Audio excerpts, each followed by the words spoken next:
to welcome everybody to tonight's program. The Ypsilanti District Library is pleased to bring these programs to you in partnership with the Ann Arbor Area Score Office, the Belleville Area District Library, and the Howell Carnegie District Library. In addition to these programs, YDL has information on a wide variety of business topics in books, magazines, e-content, and databases. You're welcome to come into our buildings or access content from home with a valid YDL library card. And I will say, if you don't live in Ypsilanti, check with your own local public library because most public libraries anymore will have a great deal of stuff that they can offer to you in whatever way they have things. So I got one person, a couple people here who have not muted, so I want to make sure they're muted. Okay, so I will put links to upcoming programs in the chat. We have one more small business savvy program to come. That is next week. I'll put that information in the chat. You're welcome to sign up now. A little bit of housekeeping. We are going to ask you to remain muted throughout the program because we are recording. You can post your questions in the chat, and for this presentation, we're going to answer them all at the end, but just go ahead and throw those questions in as you think of them. You will be notified when the recording is available for viewing. This may take me a few days, but I'll do my best to let you know. And I will also send you the slide deck from tonight's program and another document that Jerry has asked that I send to you, which I will be happy to do after the program. So for those of you who are just joining now, please mute yourself because we are recording. All right, so the first thing we're going to do is I am going to share my screen, and we have a small presentation from SCORE so you can learn about their programs and services. So I'm going to start that going here. Let me get my slideshow from the beginning. Okay, I'm trusting that everybody can see this, and then we'll just go ahead and get started. So this is information about SCORE, their mission, vision, goals, and services. So SCORE was formed in 1964 as a resource partner, as you can see, of the U.S. Small Business Administration. They've helped over 11 million people. Their mission, foster vibrant small business communities through mentoring and education, such as tonight's program. Vision, every person has the support necessary to thrive as a small business owner. Core value, our client's success is their success. So this is what they do: free business advice and mentoring, low or no cost business training, free business templates and resources. And there are over 10,000 volunteers serving clients in over 1,500 communities. And what our SCORE guy that comes to a lot of these programs says is that if they don't have someone here in Michigan who can help, they can reach across the country actually and find a SCORE mentor for you. So if you have questions and concerns, do contact them and they will do their best to help you find someone who can work with you. So here's services and resources, workshops and events such as this. This is how you get a hold of them. So they're in Ann Arbor. There's a phone number. There is a website address. They have a lovely page where you can find a mentor. So I would encourage you to use their services. We've sent a lot of people to them, and it's been great for the people who have gone. So please make use of their services. And now I'm going to turn things over to our presenter tonight, Jerry Jensen, who also works for SCORE. And how many people are you helping, Jerry? Did you tell me? I have about 100 clients. So there you go, everybody. She knows of what she speaks. So Jerry's going to talk to us about e-commerce essentials, and I'm going to turn it over to you, Jerry. Okay, thank you very much. I'm gonna go ahead and share my screen with you all and get the slideshow started. And let me go back to the beginning. Apparently it came in the middle. All right, let me restart that one more time. I could have swore I set this up to start at the right spot, but you never know. So I just want to tell you quickly about myself.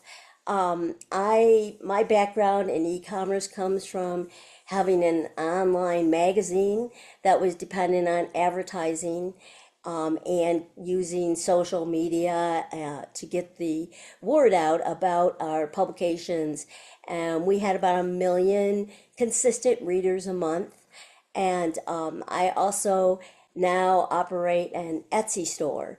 So I kind of have some firsthand knowledge plus years of business knowledge about digital marketing and e-commerce. Tonight we're going to cover some information about the e-commerce platforms, the basics of selling on the web, how to display your products in a way that gets you buyers, and how to do an easy marketing plan to make sure that you have people who buy your products. Let's start with the platforms.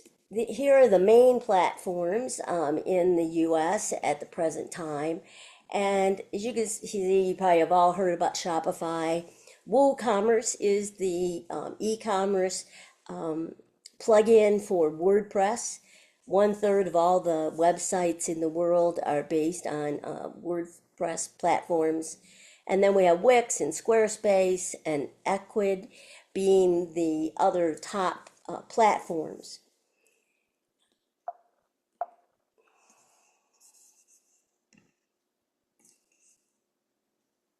There's some specialized platforms also available that a lot of businesses find work best for them.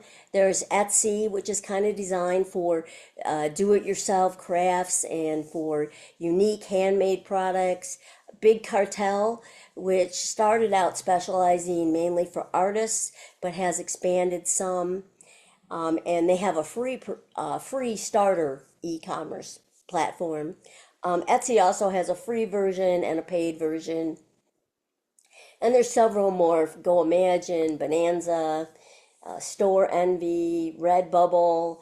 And then if you have a digital product that you're selling, you might want to look at Beacons or Gumroad. And then, of course, there's the TikTok, which has, a growing e-commerce platform where you can import your products and set up a store on TikTok too.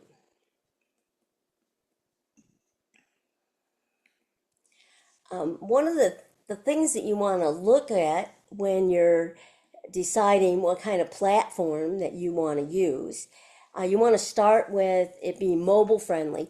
85% of all the people that come to your store will be using their phone to do so. So, when you're using your phone, the thing is you want it to load fast. You want to know this is a trustworthy site.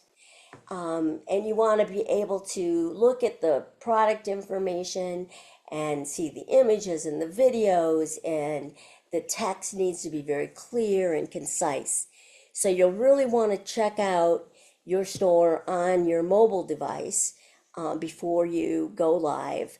And also you might want to run a demo of the platform you're thinking about on your mobile device. Some other things that are really, really helpful for your store is if it has an analytics program to help you track who comes to your store, what time of day do they come from another website, are they coming from Google search, and that program, like if you were going to add Google Analytics to your store, that's currently called GA4. Many of the platforms have a plug-in or an extension where you can just plug in Google Analytics. Most of them also have their own analytics where they can tell you how many visitors you had and so forth. Another thing to look for is, what do they help you figure out about inventory? So if you tell them I have 200 headbands for sale, do they count it down so that when you get down to having 10 headbands for sale, you're going to get notified so you can go back in and add more headbands? For example, if you were selling headbands. That's called ERP. And there's something called PIM or PIM, which is for your pricing, so that if you could go in and you can change all your pricing at one time, or at least on one screen where you can bring it up. So you don't have to individually go in and change each price. Because over time, pricing on your products will change because of outside factors and because you're offering sales, and many things can affect the price change. Another thing that you would like them to offer is personalization, so that you can send out emails tailored to your customers that say, hey, Charlie, thanks so much for that sale. Or here we have this special going on that you're going to love. If you're selling to businesses, it's quite similar to selling directly to consumer. So B2C, business to consumer, is one area and one set of platforms and things to look for that platform to do for you.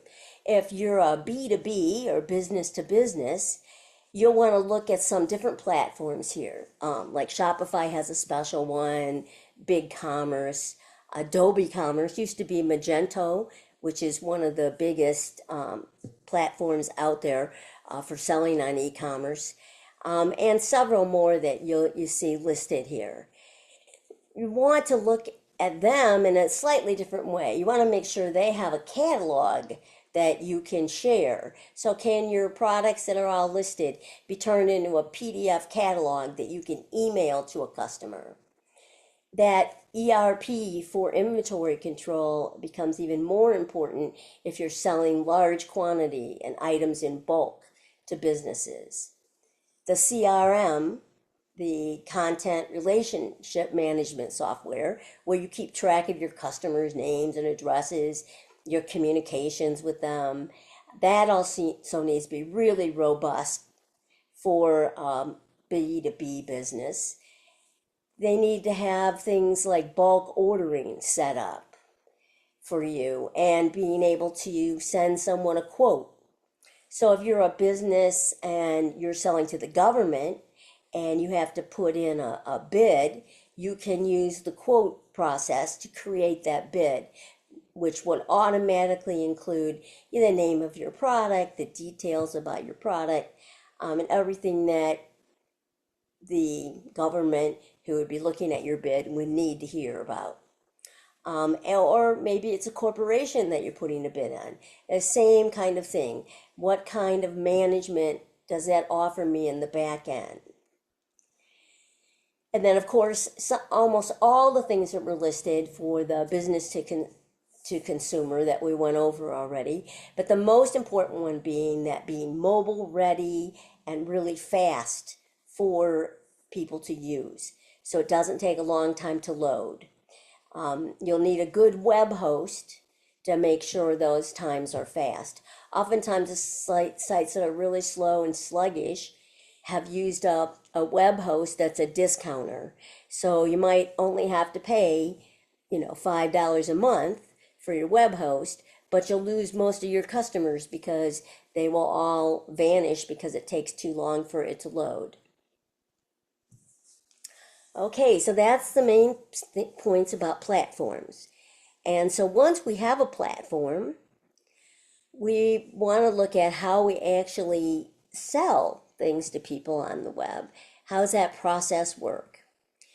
So if you view it as the first step is identifying your target customer, identifying their characteristics, their demographics, their interests. And once you have them identified, then you can begin the process of figuring out how to attract them.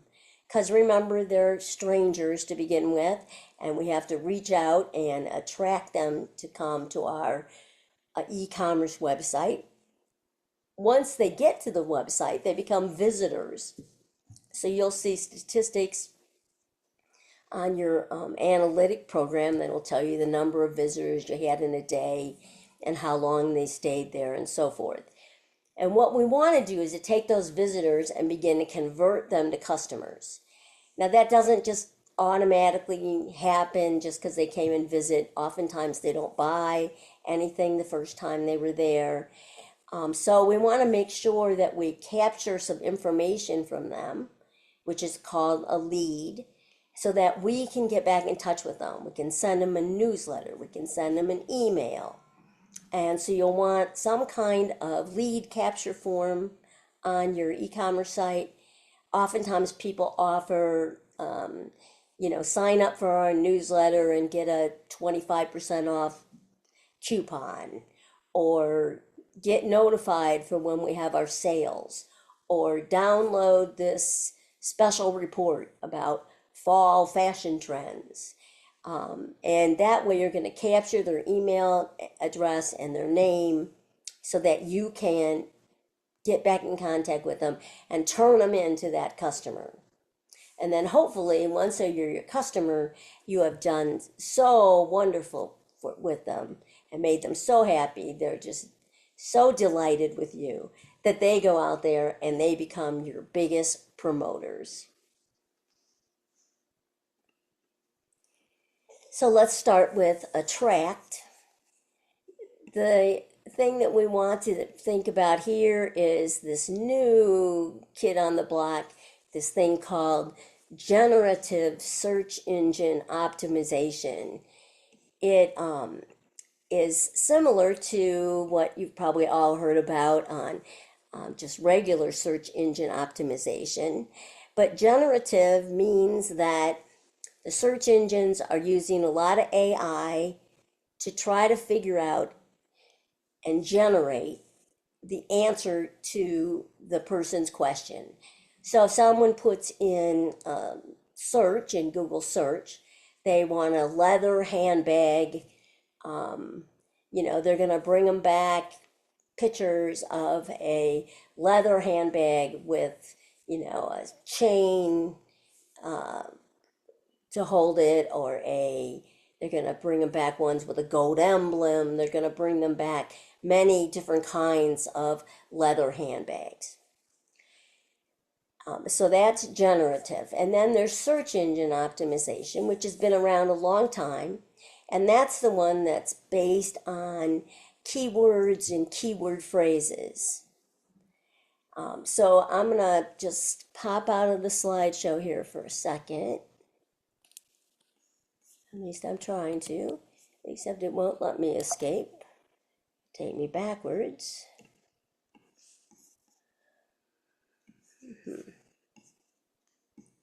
One more time. There we go. Okay. And I want to open up a new window here. And I'm just going to go to Google. And in the search bar, I'm going to put in the word handbags. Now, if you notice, what comes up here right away is all these pictures of handbags for sale. And this is because Google is using that generative search engine optimization. And it is pulling all these handbags are for sale, mainly off of something called Google Merchant. And Google Merchant is a platform that they have where you can take all the products you have on your website and use a data feed and send it to Google Merchant. Now that's free to do that, although if you want to be the very first handbag here, you probably are going to have to pay them some ad money so that you come up higher on the list. But if we look down here, now the way, instead of it being a list of websites like it used to be, we now have just all these products that come up. And, we're going way down here before we begin to get to some websites. So like your e-commerce website that would be selling the handbags. So that's why generative search engine optimization has really changed things.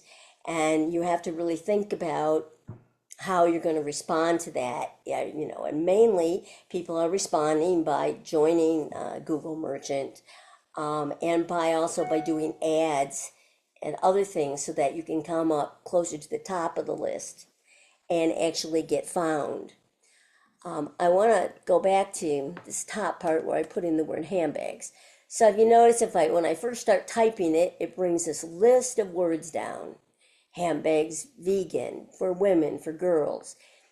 That is a really good place to look for what keywords and keyword phrases that you're going to want to use on your website to attract the right people, the people who are looking to buy your vegan handbag, for example.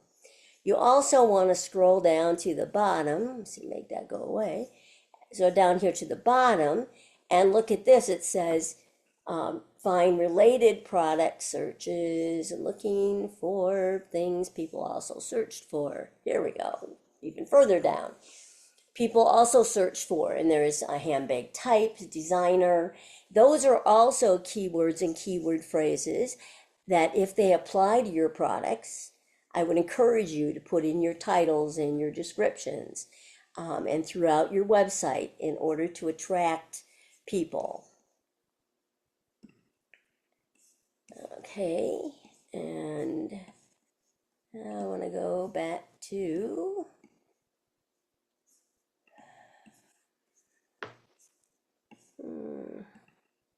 go back a screen, maybe.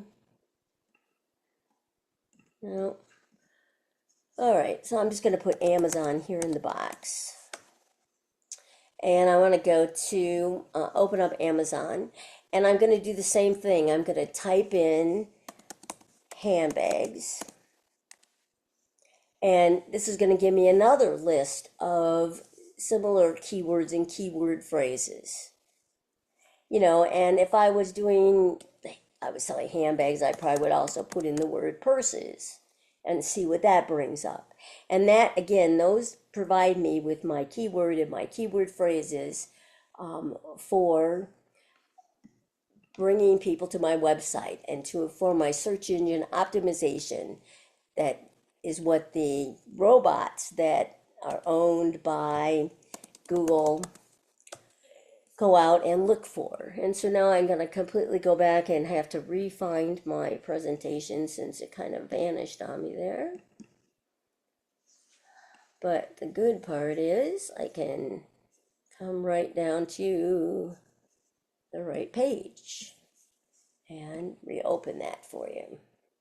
Okay, so we've covered generative search engine optimization and standard search engine optimization, the keywords and the keyword phrases.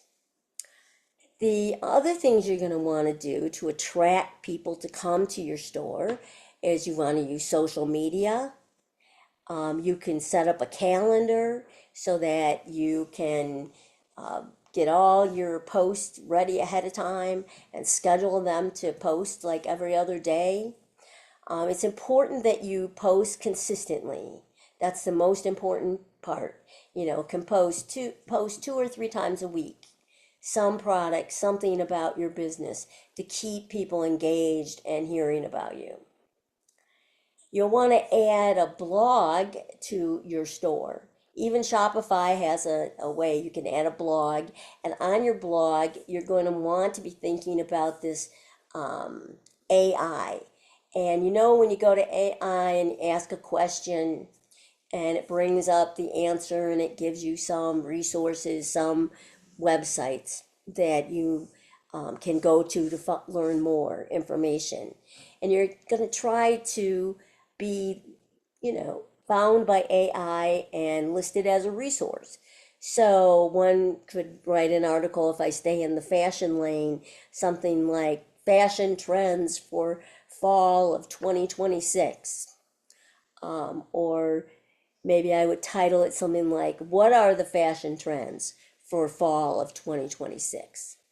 Because if you noticed, almost all the AI answers are in response to somebody posting a question. So if your blog title is a question, you're more likely to get more visitors, more potential customers out of writing that blog. You also can, you know, ask other websites about if they would like an article written about your product line or about your industry for their website. We talked about Google Merchant. You know, basically just if you Google Merchant, it'll bring up where you create an account. And then, for example, if you had Shopify, they have an app that you can use in order to connect to Google Merchant. And it's all built in, so it's a matter of clicking a couple buttons. You also might want to look at directories of getting listed in various directories on the web. So if you search for a directory of cardboard box producers, if you're selling cardboard boxes, and you could get listed on that directory, so that maybe a business who's looking to buy cardboard boxes would find you on that directory. And let's talk about ads. I mean, ads used to be a complete nightmare for small businesses. Oops, let's go back. And it's much easier now, actually, because of AI. And quite a few of my clients have had pretty good luck by using like Meta's AI to run their ads, to help them design the ads, to find the right people. They call that automated ads in Meta Business. The thing on Facebook or Meta that does not work is boosting posts.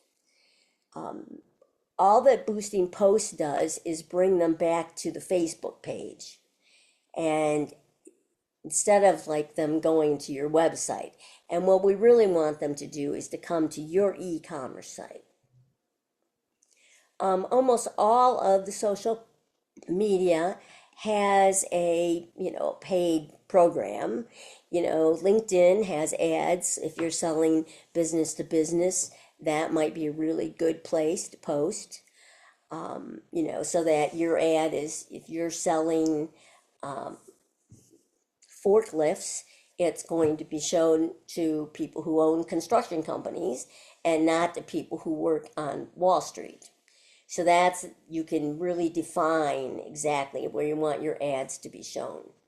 YouTube is another great place for ads for e-commerce, mainly because they're less expensive than regular Google ads, and because YouTube has 5 billion visitors on a regular basis.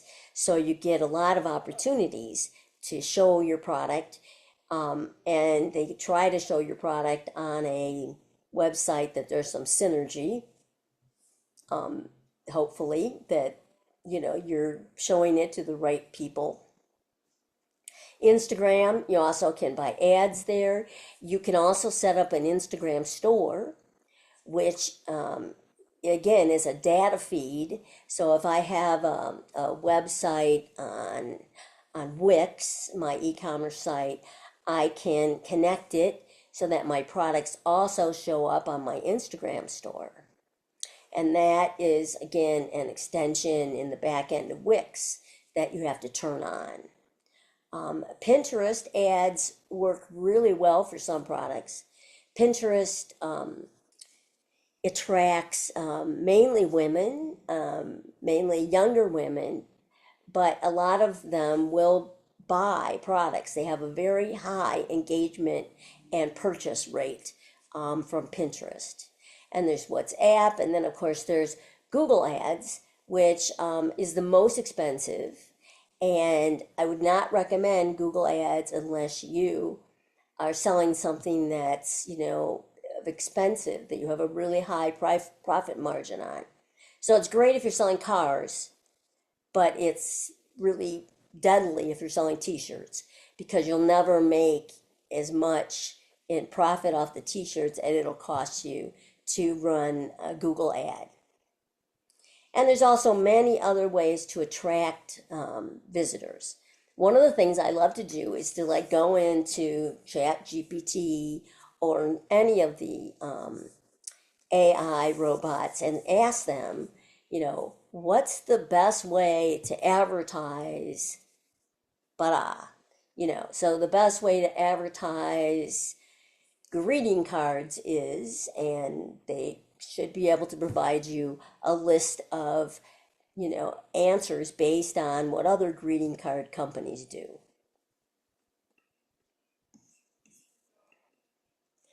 So next, we're going to talk about people once they've now come to your site, you've attracted them, they've become a visitor, a potential customer. The things that are really important are, where do you bring them?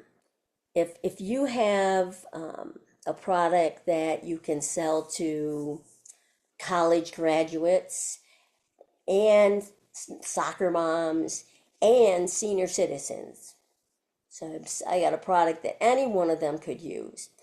And I have an ad or a Facebook post or some other social media post that's, for example, aimed at college students. The page that I want to bring them to on my website needs to match what they're thinking. In other words, it needs to be something that has pictures of college students and something that would relate to them. So that's called a landing page. And then I would have a different landing page for the soccer moms and a different one for the senior citizens. So I'll bring them to that. Or at the very least, bring them to a product that's specifically for them. Like a cap and gown page where they can rent one or buy one. So if they're the college students and they're graduating, right? You want to bring it so it's very specific. The next thing is you want that lead capture form, offering them that freebie or discount so that they'll sign up and give you their name and their email so you can keep in contact with them. And you also want a call to action. You want to say, sale now, limited time deal, just arrived, hot products, something that will attract them to get them to act at this moment instead of just, saying they'll get back to you later on and then you may never hear from them again. So that call to action, that lead, and that landing page.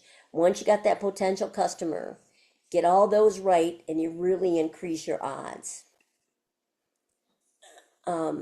Once you convert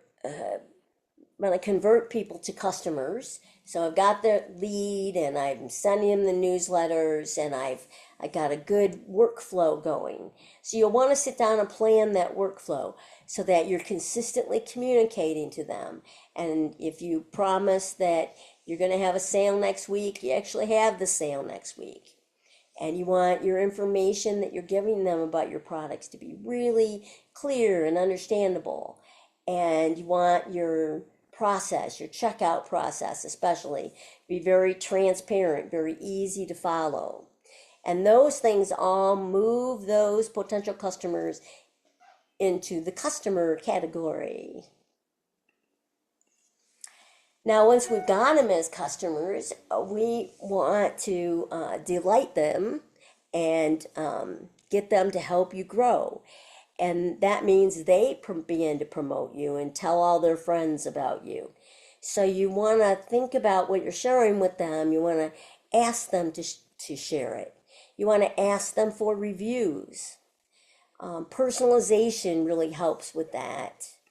And you can just say, hey, Sally, I'm hopeful that you loved blah, blah product that you just bought. I wanted you to know about blah that just went on sale. That kind of personalization makes people long-term customers. You can send them surveys. You can send them a link to your blog post about what are the 10 top tractors that are being sold in the United States if you were selling tractors, for example, or the top 10 whatever you're selling, just to engage them and make yourself valuable. You want to closely monitor your social media and make sure if anybody's complaining about something that you respond to it right away, because not all reviews are good, and that's okay, especially if you respond in a very kind and empathetic way. offer a refund or a return or a good reason why the things didn't work out quite the way the customer wanted to. And that's all part of that reputation management part that helps you get more and more customers. Okay, next we're going to talk about our display of our products, and that's been going on for a long time. Um, because if you walk in a department store, I'm sure you've all seen the cosmetic section, and everything is laid out and displayed, and every other product in the store too. So how we display our products and how we price our products has a really big impact on how successful our e-commerce store is. So I'm going to start with photos. And first, I guess, to talk about, you want more than one photo, and you want to show different sides of the product, different angles, maybe different uses. You probably want at least one photo where there's just a white background. But most of the photos and or videos, in this, you'll want people in them, and you'll want showing some kind of lifestyle. People, you're selling a beverage, you would want a bunch of people standing around drinking your beverage, all acting happy and excited. If you were selling a child's toy, you would want, happy children playing with the toy. On your videos, you'd want them to be about 5 to 30 seconds. They can be as short as 2 seconds.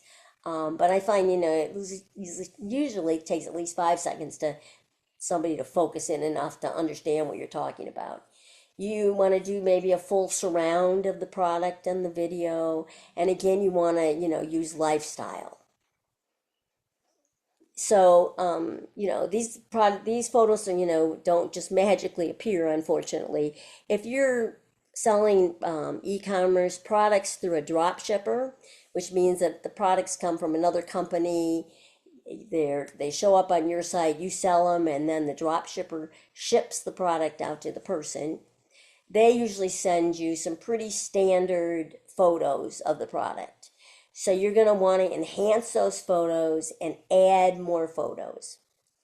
In the admin panel of your e-commerce website, um, almost everybody has a place where you can upload more photos. So the question becomes, well, where do I get those photos? And, I think the easiest way at this point is creating the photos on videos. You can do it with AI. Now you got to be really careful because we know there's a lot of AI slop out there. And I know I've had AI, I've uploaded a picture of something I'm selling, and I tell AI what I want it to produce, what kind of video or what kind of photo. And it comes back and it looks really great, but way in the back in the corner, there's like a picture of a leprechaun or something. So you really have to look closely at the stuff the AI produces for you. I know they say AI can make mistakes. Well, really, AI can make mistakes. It can make some whoppers, some really big mistakes. The trick to using AI to create the photos and the videos for your product is the prompt. If you use a prompt like this one, like, you want a video of an ocean and a seashell, you won't get a very good response. But if you tell it you want a close up of a large seashell in the sand, and you want gentle waves, and you want the camera to zoom in on it, you're going to get a much better response. If you say something like, I want an image of a woman carrying a purse that's in the attached image, again, you're not going to get anything that's very good. But if you say to them, that you're attaching an image of a handbag, and you want it to have a person who's, confident, wearing a trendy outfit, carrying the designer handbag in the attached photo. You want her on a city street walking. You want it to be a bright sunny day. and you'd like the photo to be a lifestyle photo, then you're going to end up with a much better product. Oh, and I forgot the color palette. You can say what kind, if you want it to be vibrant, you want it to be warm or soft pastels. But if you include all those features, so to speak, of your video or photo, then you're more likely to end up with a photo something like this that looks, really nice. This is obviously a happy woman with this handbag. And that will help present your product in the best possible way. I also always add the line, keeping the focus on the handbag in the photo or whatever is in the photo. It works both for videos and for photos to get really good looking ones for your products. Because that's the first thing that people usually look at is they look at the image. The next thing they look at is the title and the product description. And you're going to want to use those search engine optimized keywords and keyword phrases in those titles. And I have showed you briefly how to, go to Google and look for the drop down list. Go to Amazon, look for the drop down list. But also, many of the platforms have their own system for helping you find keywords. For example, Etsy has something called Marketplace Insights, and you can go in there and you can put in what you believe the keyword is, and it'll show you exactly how many people use that keyword and how many of your competitors are using that keyword, so that you can decide what's the best keyword, the best keyword phrase to put on your description and title for your product. All right, so now that we have these great titles and great descriptions, beautiful photos and videos of our products, we are looking good. Next thing we have to think about is pricing. How do we price our product? So there's a couple different ways to do that, or most frequently used ways. I'm sure there's more than what I have here. But one is to take the cost of the item and divide it, by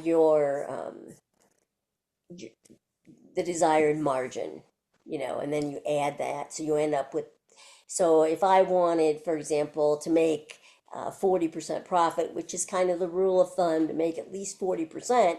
If I was going to sell a product for $100, I'd, add the 40%, it'd be $140. So that, or another way that some people really like best, and I guess I kind of go for this one myself, is I take the total cost of the product plus any fixed costs. Like if I have a warehouse and I have to store things, how much that rent is, and variable costs. So is the electric bill at that warehouse a lot higher in the winter and the summer? And my advertising costs. And then divide that by my number of products to see what my price needs to be. So then I'm covering that total cost per product, and then add my 40% to determine, what my price will be when I go to market. Now, part of that all sounds, that makes sense, and that all sounds really good. However, if the competition is selling something very similar to you at a really low discount rate, that can be a really big problem. But there's ways to manage that. You can decide you're going to be a luxury product and position yourself as a luxury fashion, luxury handbags, top of the line forklift, depending on what you're selling. You can decide to be, going to be priced in the middle, somewhere between where your competitors are really high and low, and somewhere in there where you might not make 40% profit, maybe you'll make 30% profit. I mean, that's another way to do it. Or if you can go to be the cheapest, most discount product. It all depends on what you're selling and how much it costs you to reproduce it. And for example, I sell a lot of digital products online. So once a digital product is created, I can resell it over and over again without any costs associated with that except advertising. So I can sell something at a much lower price than a product that is a fixed, like the forklift would have a fixed price that I would have to pay the person who manufactured the forklift or manufactured the clothing that I'm reselling, or so forth.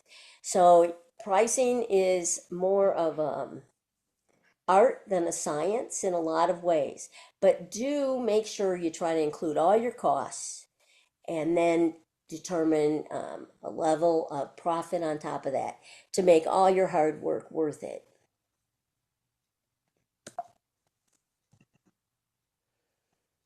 Okay, so I think the most important thing you can do to ensure that your e-commerce store is a success is to have a marketing plan.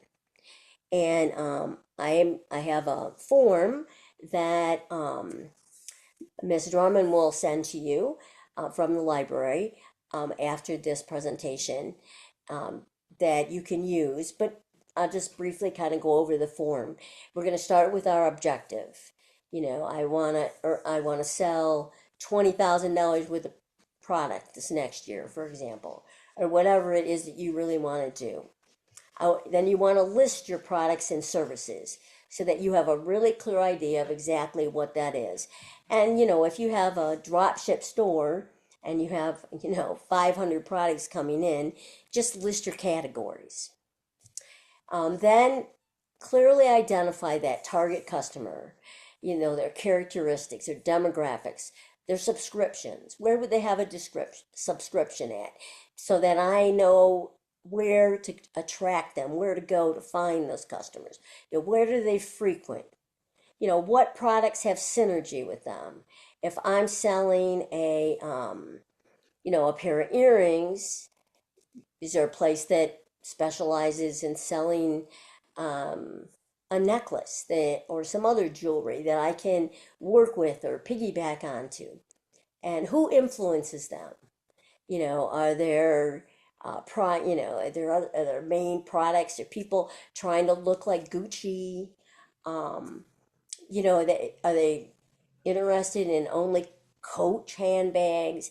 And how can I leverage that influence to help me? And who are my competitors? And where are they? And how do I figure out how to beat my competitors? And that's actually answered in the fifth item here, which is by positioning. And what differentiates you from your competitors? What makes you unique, better? Why is your product the one they're going to want to buy? And you want to clearly know that so you can highlight that in all of your marketing. We talked about pricing, so that section's done for you. Then I want you to think about customer service because something will always go wrong. The package won't arrive. The package will arrive torn open, or there are just a multitude of things. So what's your plan for customer service? If you're a one-person e-commerce site, how are you going to manage a customer service? Does your platform send you an email when someone messages you? Or when someone writes a review so that you can look and respond. That is a really important way to ensure that customer service happens. You want to make sure that if they message you, that gets forwarded to whatever email you look at on a regular basis. Then you're going to want to figure out where am I going to, promote my business. I'm going to promote it on my website and on what other websites? On social media. Am I going to do traditional media? Am I going to do TV advertising or radio? Ads in the newspaper? Am I going to sponsor events? Am I going to have a booth at an event? Am I going to do podcasts?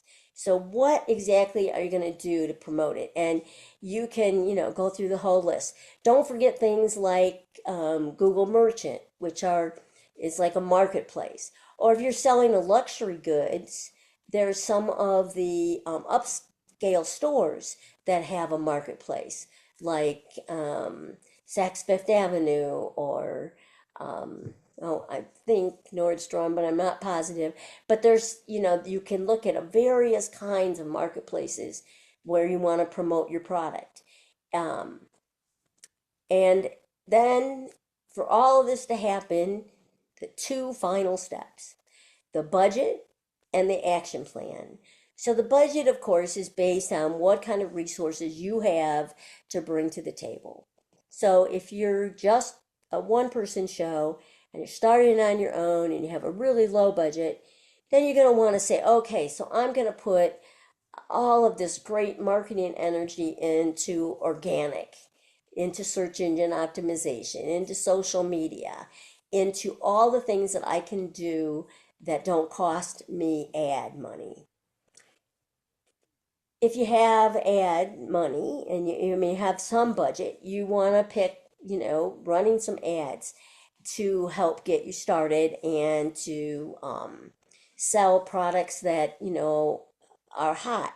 I found that with ads, it's hard sometimes to find the right ad to sell a product that no one has bought.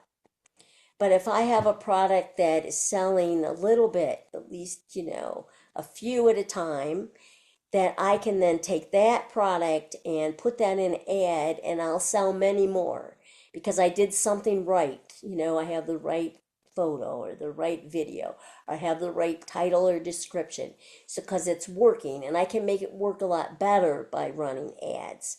So, part of that you want to look at when you're thinking about your budget and how much you're going to spend. But you need a budget, even if the budget is, $50. Put the budget down and then try to stick to it.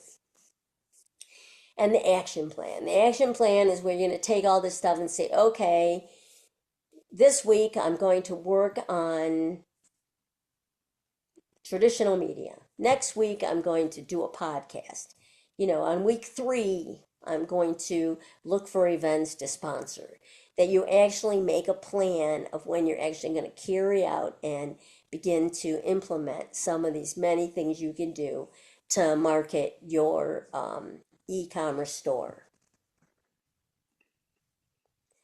All right, so I'm ready. I'm ready for questions. And I can stop sharing my screen here and come back to you, Paula. All right, so Paula isn't there. Let me see if I'll just look in the chat and see what we got. Okay. Actually, I am here. I just had to get myself back together. Okay, no problem. It doesn't, Now, I don't see any questions in the chat, but if anyone would like to unmute themselves and ask a question now, you are more than welcome to do so. We are happy to have questions if you have any. Good presentation. It says ready to understand. I'm not sure what that means. Maybe easy to understand. But Easy to understand. oh, there we go. thank you. Yes, so blast those keyboards. yes. So I do have a question. It's about, you mentioned content calendar. Uh-huh. Is it an app for that, or do you just use Excel? And I know it's to help you to organize if you're posting, on various sites and when you post different information. But like I guess I'm wondering if it's imported from somewhere else or if it's just something that's set as a reminder for you what to do and a guide to follow.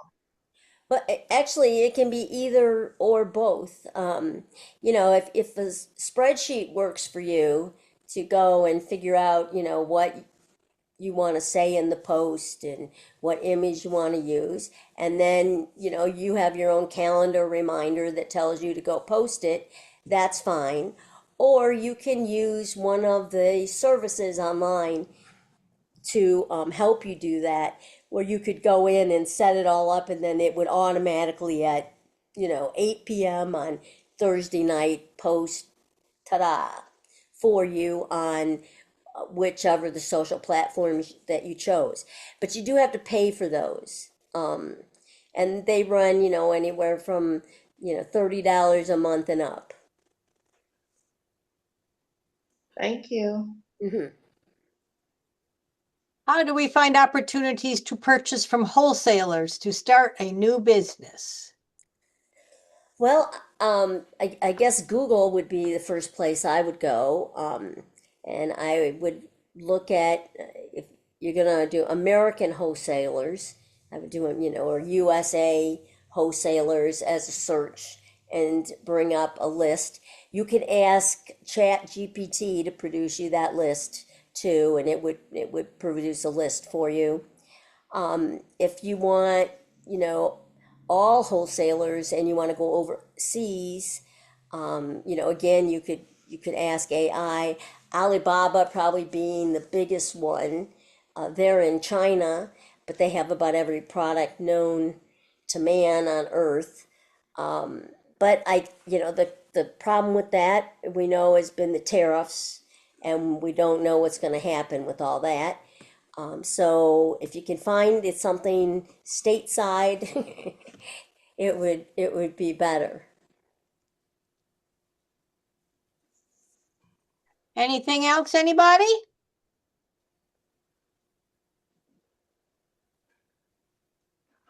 If not, then you are welcome to leave, and we will send out the information just as soon as I have a chance to do it. But hopefully no later than this weekend. I'm going to go ahead and stop the recording.